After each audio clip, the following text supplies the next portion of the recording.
What's going on, everyone? My name is Jesse. This is the Auditorium. I react to video game music for the first time. As a musician myself, and today is the return, after a long time, Breath of Fire 3, listening to Casually, Overworld Theme 1, and then To a Distant Place, Overworld Theme 2. Both from the channel Shad G, requested by Croypots, and Shayla. Thank you so much. The only thing I remember about Breath of Fire is that it's an RPG and it's Capcom. That's about it. This is from 1997. I don't know if I've heard 3. I did hear, I think it was 4. I don't know. It's been a while. But cool. 2 Overworld themes back to back. That's cool. I have no idea who the composer is. Let's get to it. Breath of Fire 3. This game has a cult following, if I recall correctly.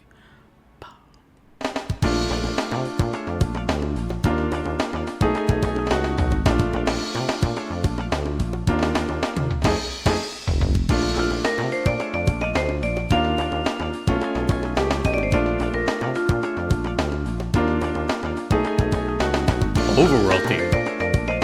Sounds like a shop.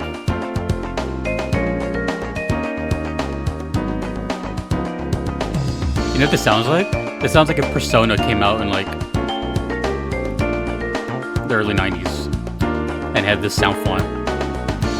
I'm just imagining like, yeah, the quality of Persona, but like chiptune level.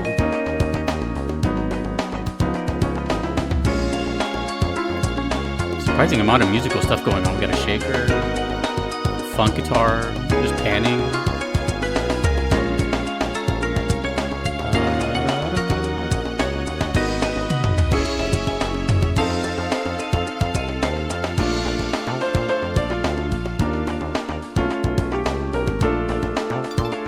It seems almost like a contradiction to what the game is. When I think Breath of Fire, I think of some like, you know, fantasy world of, I don't know. And then you have this like light Mario Kart sounding. Oh, that's cool. It's Capcom though, you know, like they should have known better. I just don't remember the last time Breath of Fire sounded like this whatsoever. I don't think it sounded like this either.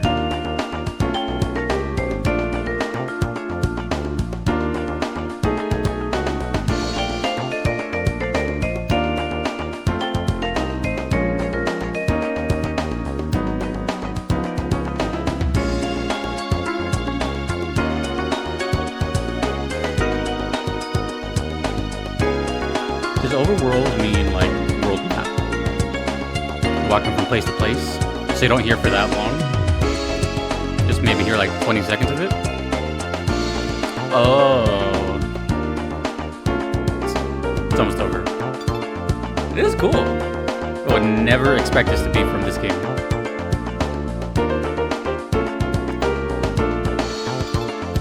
I'm guessing this is going to fade out soon. Nice. You know, a part of me is like, damn, that sounds so wild for this. But then it's like, it's Capcom. Capcom in the 90s, I mean, probably one of the strongest presences. Presences? Why does it sound wrong? One of the strongest times for, what am I trying to say here? Let's just go with presences. Even though that sounds wrong in my head right now. You know when the word just randomly just sounds incorrect? Capcom during the 90s was a very big deal with music and games, of course. I knew them for the arcade fighters, your X-Men Children of the Atoms, your Marvel vs. Street Fighter, Marvel vs. Capcom, your Marvel superheroes, your just regular Street Fighters, and whatever else they made.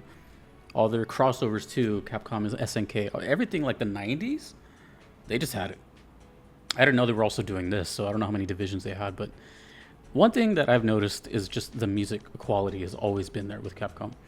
Even to this day, I mean, yeah, it's a little shaky, but I mean, they still, you can tell they're trying, and you can tell that. Here's the thing when I think about these kind of things. You can't, and this goes for anything, you know, in the whole world, but you can't just like label a company based on just their name. You have to realize that other people work there now, and the people that were there when they made stuff like this, they're gone. and it's a whole new staff. You know, you can't just be like, oh, it's Capcom. No, this was 30 years ago, dude. Like, that staff is probably way bigger now, and probably maybe 10% of the people are there. That goes for any company, right? I don't know. I always get weirded out when people fixate on companies and their like quality and stuff, when it definitely could change and stuff. So what I'm saying now, in a way, honestly, I'd be kind of intimidated to work at Capcom these days because you have this legacy and pressure of the 90s, you know? So like Street Fighter 6's soundtrack right now is kind of up for debate. Some of the songs are considered some of the most boring in the series.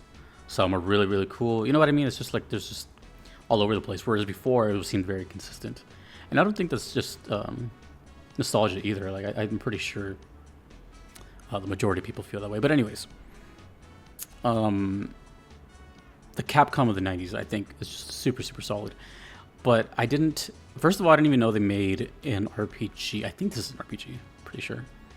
So it's really nice to hear that, because when I think of this, I think the closest thing I would have experienced to these two would probably be The Legend of Dragoon. Because in Legend of Dragoon, you had different overworlds, and they each had their own theme. I think a total of 3, maybe 4. But at least 3. You switch to discs and you're in like another continent or whatever, and then you have like this next overworld playing, and that's really, really cool. So I'm guessing that's what's happening here. If I had to guess, 1997, this is like, you know, everything's really popular. FF7, Chrono Trigger, Wild Arms. I think the Legaia too. So I would have to imagine a lot of these games are like this kind of bird's eye view, and you're just kind of walking around, and that's what you hear. They're really cool, really funky. Snappy. This is To a Distant Place, but also overworld theme too. So curious what they do here. You've already been through the game a little bit now. I have a feeling this is going to be different. There's no reason to stay consistent. I have a feeling we're in a new continent. Story is now getting pretty juicy. There's no need for like the funky parts anymore. You know what I mean? Like, yeah, I have a feeling this is going to be quite different, actually. Probably darker and scarier. Anyways, this is To a Distant Place.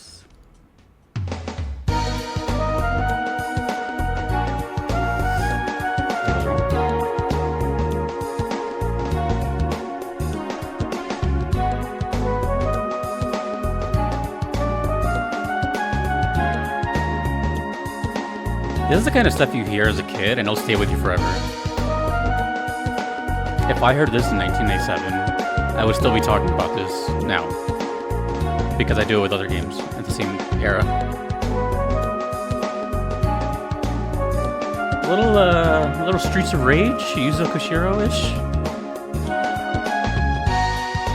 Which I think at this point was like massively popular, wasn't it? Let me see what console this was on. This sounds kind of Sega to me. I don't think Nintendo could sound like this. And this was the 64 era, right? 97?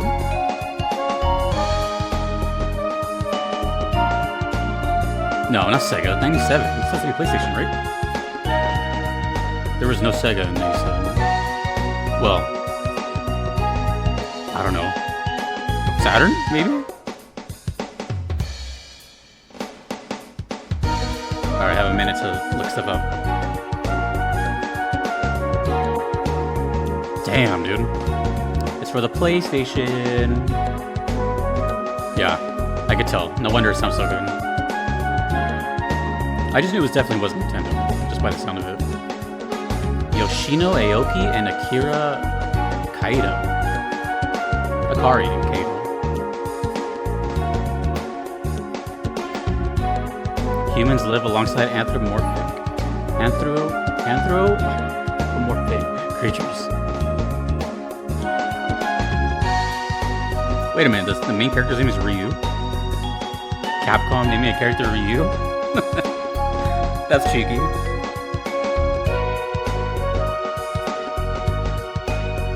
Oh, both of these were so good.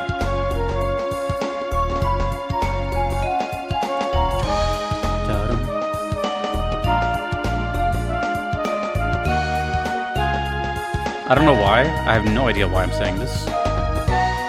But for some reason, just now, my brain went to Chrono Cross. Even though they don't really sound that similar. I just envisioned it in my head.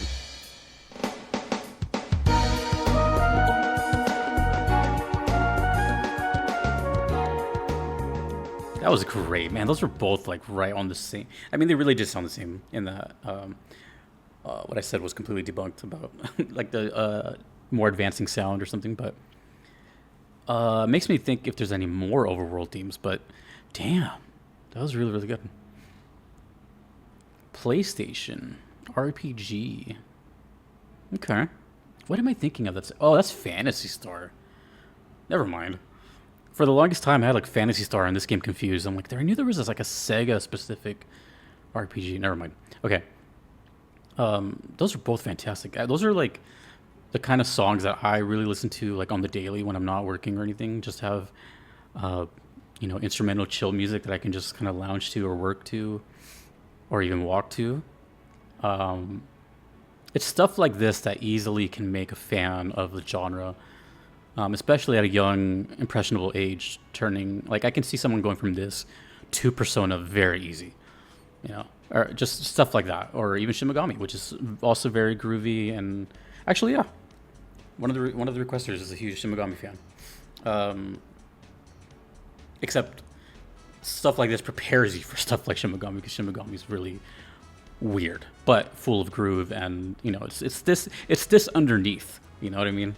If you strip away all the weirdness and demons and bleh of SMT and other Atlas stuff and other games, it's just groovy music like this underneath. This is just like a funky little number that makes you feel good and stuff. So I don't know, I like it. We're hearing the foundation, but to me, it really gives off this whole Streets of Rage feel, which I think at this time was already like well established. 97. I don't know. I was still kind of young. What was I doing at this time? I think at this time, I probably had just got my first PlayStation, if I'm being honest. Maybe.